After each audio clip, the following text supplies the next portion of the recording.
Um, Today, I want to talk a little bit about depression. When you lose the ability to walk and do a lot of things with your hands and things like that, of course, everyone knows you're not going to be happy about that. You're not throwing any parties or anything like that. When my therapist told me that I'd never walk again, she said, "I'm sorry for your loss. Um, Please get some therapy," because she knew that I should be talking to somebody about it. She knew that I would be dealing with the problems that I have, and and I've been thinking about it a lot lately. Uh, about depression and whether or not I'm depressed. I'll be completely honest with you. I don't know if I'm depressed, and I've been talking to a therapist, and I haven't really asked him whether or not he clinically would call me depressed or not.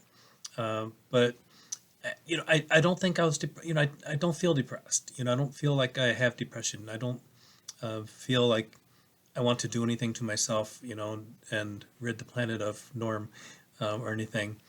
So, but then I was thinking about, uh, humor is a huge part of my life, and I've thought about it today. It came up today because I have a new book coming out today. I don't have a copy of it to show you here because I don't have it yet. Um, but it is live on Amazon and on Kindle, and so you can get it paper or the other. But my point is that book is very comedic and a lot of humor in it. So normally my thought would have been, well, I'm not depressed because I have humor, and then you start thinking about somebody named Robin Williams, Chris Farley, even Mark Twain. These are people who are comedic geniuses, and they struggle with depression. They struggled with a lot of things, and so it got me thinking. Well, wait, maybe being a humorist is not a good thing for me in depression.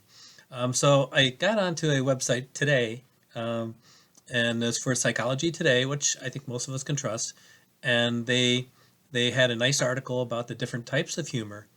Self-effacing humor, humor where you're bullying somebody with it, and they had a nice little quiz that you can take. So I took the quiz, and it said that for every kind of humor that they had, there may be six different types. I was pretty much average for it, except one. That one's called self-enhancing humor. I came in at something called the 87th percent, saying that I'm way above for that type of humor. So I'm going to read to you what that is all about. So let me do that. Let's see. Psychology Today people who are high on self enhancing humor are usually able to maintain their humorous outlook on life even during times of stress and adversity. They always look on the funny side of things and use humor to cheer themselves up. Even when they are alone, they are often amused by the absurdities of life. Research indicates that those who are high on self enhancing humor tend to be emotionally well adjusted and do not easily become discouraged, anxious, or depressed. They cope well with stress and tend to be optimistic. Your score, well, what I said was 87th percentile, indicating I'm considerably above average for this type of humor. So, Psychology Today thinks that I don't have a problem, that my humor is not one that could cause issues for me. Uh, and I don't know. I honestly don't know. Depression, I'm I never had to think about it before, other than other people that I know that might have it. Do I get unhappy? Definitely I get unhappy. Do I want to die? No, no. I mean, there's things I like. But I'm not afraid to die. I mean, we had two tornadoes in the last 3 years that hit our house, and each time I was just going, okay, if it happens, it happens. No fear, other than fear for my wife and for our dog. But for me, I didn't have any fear about it because if it took me, it took me. And I wouldn't be going, oh no, Norm's dying, or anything like that. Um, so the other feelings that I have, am I frustrated with it? Absolutely, I'm frustrated. I can't do the things I used to be able to do. If I drop a raisin, it can take me 2 minutes to pick up a raisin off the floor. Back in the old days, pick it up. And do I get persistent feelings of sadness? No, but it happens on occasion. I mean, I can't go out If my dog comes and lays down and rolls over because he wants to have his belly scratched, half the time I can't get to him, to do it. I don't want to run over his feet, with my chair. So I'll coax him up on the sofa, and then I can rub his belly from there because he does like that. But I can't swim. Swimming's out of my life. I can't mow my lawn. Um, when my daughters get married, I can't walk them down the aisle. I can't dance with them on a day that they get married. Yeah, that sucks. Um, how can you not be sad at that? Um, but so, and if I wasn't, there'd be something wrong with me if I wouldn't get sad at that. But in the meantime, I have a life. I do things that I'm interested in. I still work full time, and I'm good at it. I'm good at my job, and and what's weird is a lot of my dreams nowadays about working. So I'm working when I'm awake, and then I'm working when I'm sleeping, but I'm not getting paid for the sleeping time. So weird. I've had some very strange dreams lately about work. Um, but I also find a way to play with my dog, or more like he finds a way to play with me. Find out how to get around my wheelchair and everything like that. But writing is a big thing for me. And though I don't journal, a lot of people that are dealing with depression journal. I did write a memoir that I'm so far unable to sell to a publisher. I think I need to find a platform that will enable them to go, oh, I think we can sell this to somebody, because it can be well written memoir. It can be an awesome book, but if they can't sell it, they don't want it. Because it's all about dollars and the cents. Um, so, um, and I'm not going to go to a small publisher at this point now. But the short stories that I've been writing lately have, they're as funny as anything I've ever written. So did my sense of humor go down, when I got paralyzed? No, because, I could write funny stuff before, I could write funny stuff after. And when I write these stories, I have a lot of fun with them, because when I start writing one, I have no idea what's going to happen next.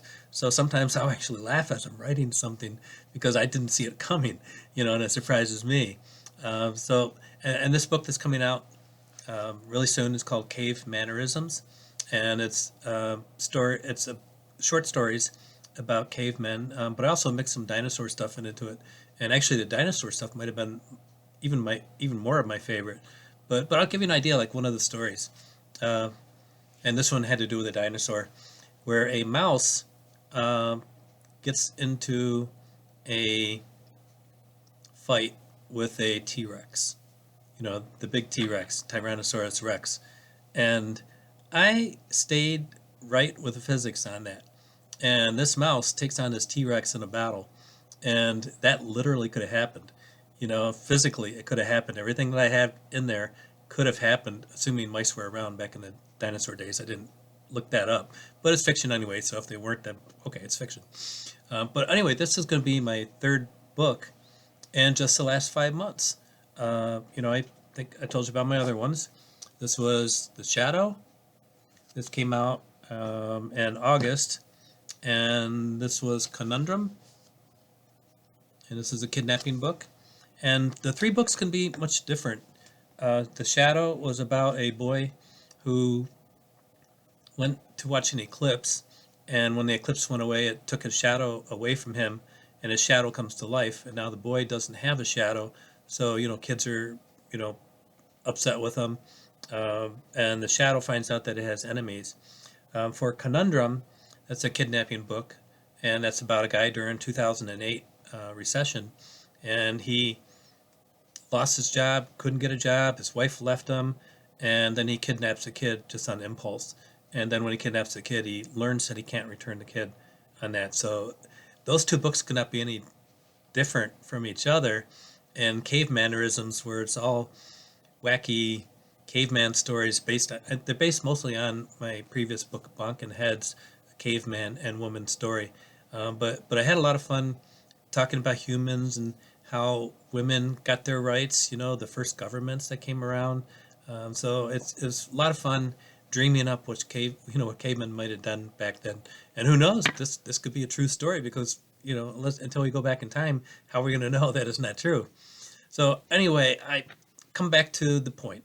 Am I depressed? I honestly don't think I'm depressed. I'm unhappy sometimes, but I enjoy writing. I'll enjoy binge watching TV. There are things that I like in life. I love things still, and I'm glad I'm here, for my family and for my friends, and for my work. So I think I get back, as well as a guy like me can get back, I guess. So anyway, I don't think I'm depressed, but when I'm on Facebook, I'm on a paraplegic page, and there's some people writing things that are very dark, and they are very disturbed by it. And I think I'm lucky that I don't feel the way they feel, and I wish they didn't feel the way they felt. And we're all together on this page so we can try to support each other and say things to support each other. So I'll try, as much as I can, for these other people to help them out. But depression comes with this, it really does. So, if you're depressed, there's nothing wrong with you. It just, but you do have to find ways to deal with it. So anyway, this was my thing about depression. Thank you very much for listening and being there for me. And if you're interested in checking out my book stuff, my website is www.normcowie.com. That's Cowie. Oh, by the way, Cowie is a Scottish name, and my grandfather moved to Canada, and he met my grandmother there, and they moved here into the States. Hence, I wear my Canadian hat on occasion. So, uh, I wish we weren't trying to pick fights with them right at this point here, but you know, go Canada. It's okay. All right, all right. Thank you very much, everybody. Have a great day. All right, bye bye.